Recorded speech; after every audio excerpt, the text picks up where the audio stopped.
Ah, qu'est-ce que ça débat en ce moment? À peine sorti des grands plateaux consacrés aux gilets jaunes, on nous a balancé les interminables prises de parole de Macron pour le grand débat sur toutes les ondes, et alors qu'on s'en était à peine remis, bim, la campagne des européennes est l'occasion de faire de nouveau des débats, un peu plus pluralistes, hein, comme celui de l'émission politique début avril, ou celui qui, la semaine dernière, a réuni devant CNews 366 000 spectateurs, soit 2% de part d'audience. Alors on le sait, 3 heures de débat c'est pénible, voilà pourquoi on a choisi de vous résumer tout ça dans Ouvrez les guillemets, parce que figurez-vous qu'on l'a regardé, nous, le débat nul. On a même fait mieux que ça, sur le modèle de la chaîne Acropolis qui commente les débats de l'Assemblée et du Sénat sur Twitch, on a décidé de vous streamer ça dans le plus grand des calmes, en live, et c'est un résumé de cette soirée mouvementée que nous vous proposons aujourd'hui. Mais alors, combien d'entre vous, il y en a parmi vous qui ont regardé ce débat de CNews là, qui dure 3 heures?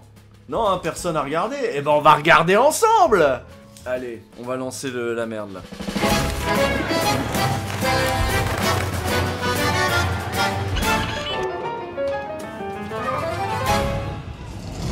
Alors pour tout vous dire, ça commençait pas si mal. On avait par exemple reproché au débat de l'émission politique d'avoir consacré toute sa première heure à la question de l'immigration, reléguant les questions sociales à une heure où les gens qui bossent étaient déjà couchés. Ce choix éditorial avait offert un boulevard à l'extrême droite dédiabolisée, conforté ici dans le choix de ses priorités, et alors que s'était lancé le concours pour savoir qui accueillerait le moins de migrants, c'est Yann Brossa qui avait sauvé l'honneur en ruant dans les brancards. Donc je commence à en avoir un peu ras-le-bol de ces amalgames, de cette manière de stigmatiser les migrants en permanence. C'est honteux. Et quand je vous entends, Madame Loiseau, expliquez que vous êtes fier d'avoir divisé par 10, le nombre de réfugiés que la France a accueillis, mais je vous le dis sincèrement, de migrants. Et alors, eh bien, je vous le dis, vous devriez regarder vos pompes, parce que pendant ce temps-là, il y a des gens qui sont morts en mer Méditerranée, 2000 en 2018, à cause de votre politique, parce que notamment, vous n'avez pas accueilli l'Aquarius. Et bien si vous croyez que c'est un motif de fierté, on ne doit pas avoir les mêmes valeurs. Bim, dans sa gueule. Bon, alors sur CNews, bonne nouvelle, on n'a pas commencé par ces questions-là. Quand on a vu que le premier thème c'était la fiscalité, on a été un peu soulagé. Immense exaspération fiscale, a dit le Premier ministre. Les Français n'ont pas tant réclamé des hausses de salaire que des baisses d'impôts.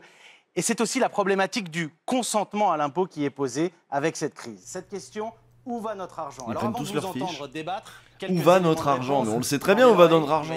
Dans les poches des bourgeois. Dans les poches du patronat. Voilà, ça c'est nous quand on est de bon poil, on gueule un peu sur les bourgeois, normal. Cela signifie que près de la moitié de la richesse produite est prélevée par l'État, la sécurité sociale et les collectivités. Mais comment ils font ces millionnaires pour être plus nombreux chaque année malgré toute cette pression?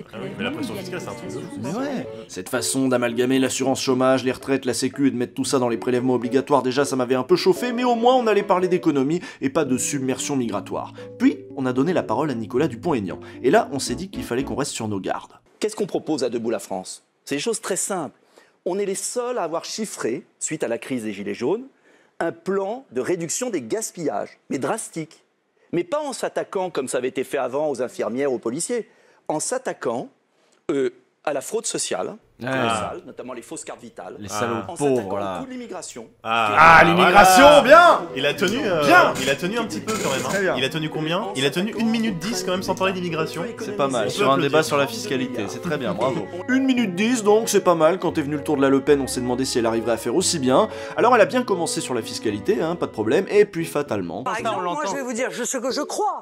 Je crois que les Français ne veulent plus payer pour l'immigration. Alors donc... Une 27. Oh là là. C'est plus que c'était. Hein. Bon, à ce stade-là, on se demande si ça vaut même le coup de leur donner un thème à ces deux-là. Au final, c'est toujours un peu de la faute des immigrés. Allez, thème suivant, la transition écologique. L'angle choisi, c'est à quel prix la transition? Hein? C'est qui paye? C'est Bibi? Ça, c'est sur le bandeau en bas. Et là, c'est David Cormand d'Europe Écologie Les Verts qui survole le débat, normal, et qui se permet même de dire des gros mots. Aucun capitalisme ne peut faire rêver, parce que la logique du capitalisme, c'est le productivisme. C'est continuer à accumuler des richesses et forcer les gens à surconsommer. Tant qu'on ne changera pas ce modèle-là, il n'y aura pas de solution. Donc on va à la décroissance, on retourne dans les grottes préhistoriques? Oh non. Oh l'autre, et puis du cul. Non, c'est nul. Bon, Laurence Ferrari, c'est pas trop son truc, l'écologie, manifestement. Hein, va pas retourner à la bougie, hein. Marine Le Pen non plus ne brille pas particulièrement et parle de taxer les produits qui viennent de loin. Hein, tant pis pour la Switch à Noël. Et moi, je propose de changer une chose, c'est inverser le coût de la distance. Inverser le coût de la distance. Que ce qui vient de elle doit habiter loin de son orthophoniste, par exemple. Vous nous excuserez, hein, 3 heures de débat, fallait bien qu'on se détende de temps en temps. On n'allait pas être sérieux tout le long. Pourquoi c'est pas sérieux? Pourquoi c'est pas... Ah, la sécurité. Ah, ça c'est bien, ça. Ça c'est bien de droite, ça. Ça c'est bien de droite. de CNews pour vous Là, on a eu le droit à... Ah, il y a un mec qui arrive. Bonsoir. Ce mec, c'est Gérard Leclerc, un vieux de la vieille, mais on en reparlera, c'est un peu plus tard qu'il va nous montrer tout son potentiel. Là, ça va causer force de l'ordre, etc. Alors les gens de gauche vont dire que la police tape trop fort, ceux de droite qu'elle tape pas assez fort, et on va passer à un autre sujet. Je vous le donne en mille, l'identité. Hein, c'est quoi la France? Parce que nous, on vit en France, mais on sait pas ce que c'est que d'être français, hein. Laurent Wauquiez, qu'est-ce qu'être français aujourd'hui à vos yeux? Elle est belle, votre question. Elle doit être courte, D'abord. cette réponse. Vous voyez, Madame Ferrari? Mouché, le Wauquiez. Ferrari, elle l'avait vu venir, le corneau. Ah bah forcément, Wauquiez, il adore les questions comme ça. Il peut faire des envolées foireuses sur les racines helléno-chrétiennes et tout, avec ce regard superbe, plein d'humanisme et de sincérité. Ah, on en chialerait, tiens. Et ce qui parfois me fait rager, c'est le sentiment qu'on donne d'avoir honte de ce que nous sommes. De ne plus assumer notre fierté, de ne plus la transmettre. D'avoir petit à petit laissé s'installer, au nom de je sais quel droit à la différence, le fait que maintenant, celui qui vient chez nous n'a plus à cœur d'adopter notre identité, mais de contester notre mode de vie. C'est ça ce qui me rend triste. Je pense qu'on a une histoire magnifique, une culture magnifique, et que la plus belle des générosités, c'est de la transmettre à ceux qui viennent derrière nous. C'est ça, être français. Waouh, c'est complètement le discours de Marine Le Pen, mais c'est tellement bien dit. D'ailleurs, quelques minutes plus tard, CTRL-C, CTRL-V. Moi, ce que j'arrive pas à comprendre de la part de certains qui arrivent aujourd'hui, c'est qu'ils arrivent aujourd'hui en France, en réalité, pour la changer. Ils veulent y imposer leurs codes, leurs mœurs, leurs traditions, leur mode de vie. Eh bien, moi, je leur dis que ça va pas être possible. Voilà. Soit vous venez parce que vous aimez Je sais la pas c'est France, qui, hein. vous faites cette Il n'y a aucun parti politique qui représenterait ces gens-là. On sait pas qui sont ces gens non plus. Il n'y a personne dans les médias qui va jamais, vient et il dit moi je veux que la France ce soit à peu près le Maghreb, franchement. Personne, c'est jamais arrivé. Bien sûr, aimer la France. Ah mais là de toute façon vu le thème les vannes étaient ouvertes, hein. Dans certains quartiers, ceux qui ne veulent pas s'intégrer, un certain islam, bon bah c'était déjà le festival. Je rappelle que c'est le débat des européennes, hein, donc on devrait causer d'Europe au sens large, mais non on reste bloqué à certains quartiers, hein, c'est complètement hors sujet, mais allons-y, on a le droit, il y a marqué identité dans le bandeau en bas, donc c'est à peu près aussi hors sujet que si on se mettait à parler de laïcité, mais bon, hein Gérard Leclerc. Eh oui, parce qu'effectivement, on l'a dit, la République, c'est la liberté, l'égalité, la fraternité, mais c'est aussi la laïcité avec la loi de 1905 sur la séparation de l'Église et de l'État et la liberté de conscience, mais une liberté que beaucoup voient menacée par l'islam radical et les communautarismes. Gérard Collomb, on s'en souvient. C'est lui qui dit les trucs le plus de droite. Mais oui, c'est fou. Bon là ça y est, on est sous l'eau, hein. Ça avait bien commencé, on y croyait, puis là on les a tous perdus. Alors forcément, hein, déjà que quand on part des taxes, on peut arriver jusqu'à l'immigration, vous doutez bien qu'en partant de la laïcité... Alors, je vais vous dire une chose. S'il y a bien un combat qu'il faut mener aujourd'hui et de manière urgente, c'est celui du rétablissement de la laïcité dans notre pays, mais ça ne servira à rien si vous continuez évidemment à laisser une submersion migratoire se déverser. On va en parler Ah bah tout à oui, l'heure. je suis désolée. Laurent Wauquiez, vous avez la parole. migratoire. La France terre-laïque. Voilà, submersion migratoire, tout ça. Le plus fou, c'est qu'en admettant que le thème de la laïcité soit pertinent pour un débat sur les européennes, c'est pas le cas, hein. Depuis qu'on est sous Macron, on est parvenu à un relatif consensus sur la question. Un consensus qui va de Macron à Quatennens. La loi de 1905, oui, et rien que la loi de 1905, qui met précisément à distance la religion de la sphère publique, de manière à éviter que nos débats politiques que l'extrême droite ne dans toutes ses nuances, hein, de Wauquiez à Dupont-Aignan en passant par Le Pen, qui est chaude là-dessus, et Gérard Leclerc leur sort ça sur un plateau.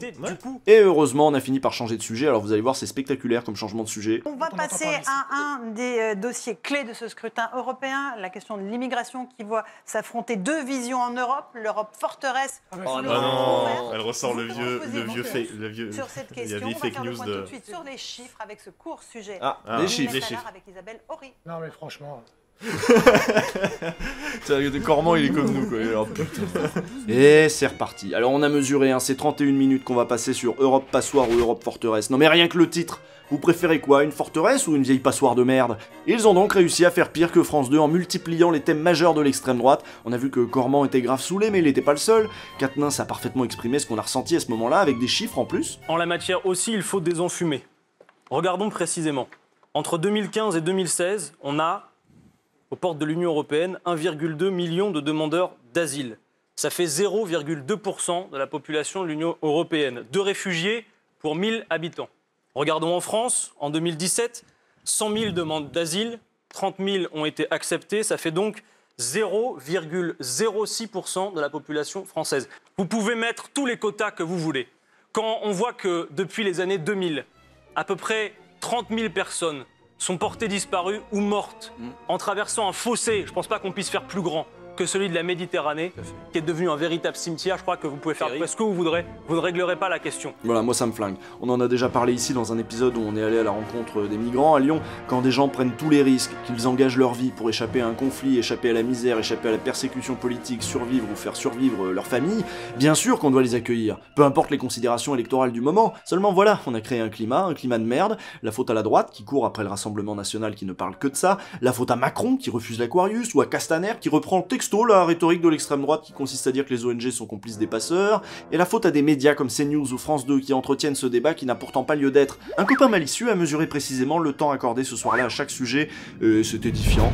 1 minute 14 sur Europe partenaire ou concurrent, qui me paraît être pile dans le thème des élections, hein, et un temps fou consacré aux questions migratoires et identitaires. S'il s'agissait de faire diversion pour ne pas parler de ce dont on parle sur les ronds-points, comme l'ISF, les privatisations, bon bah CNews a bien fait le boulot. Aux prochaines présidentielles, Macron et Le Pen pourront remercier le propriétaire de la chaîne, Vincent Bolloré, l'ami de Sarkozy. Ah mais oui, mais maintenant Macron est aussi ami avec Sarkozy, et lui-même est ami avec Orban, sur lequel Le Pen ne tarit pas d'éloges. Ah bah on n'a pas le cul sorti des ronces. À lundi prochain.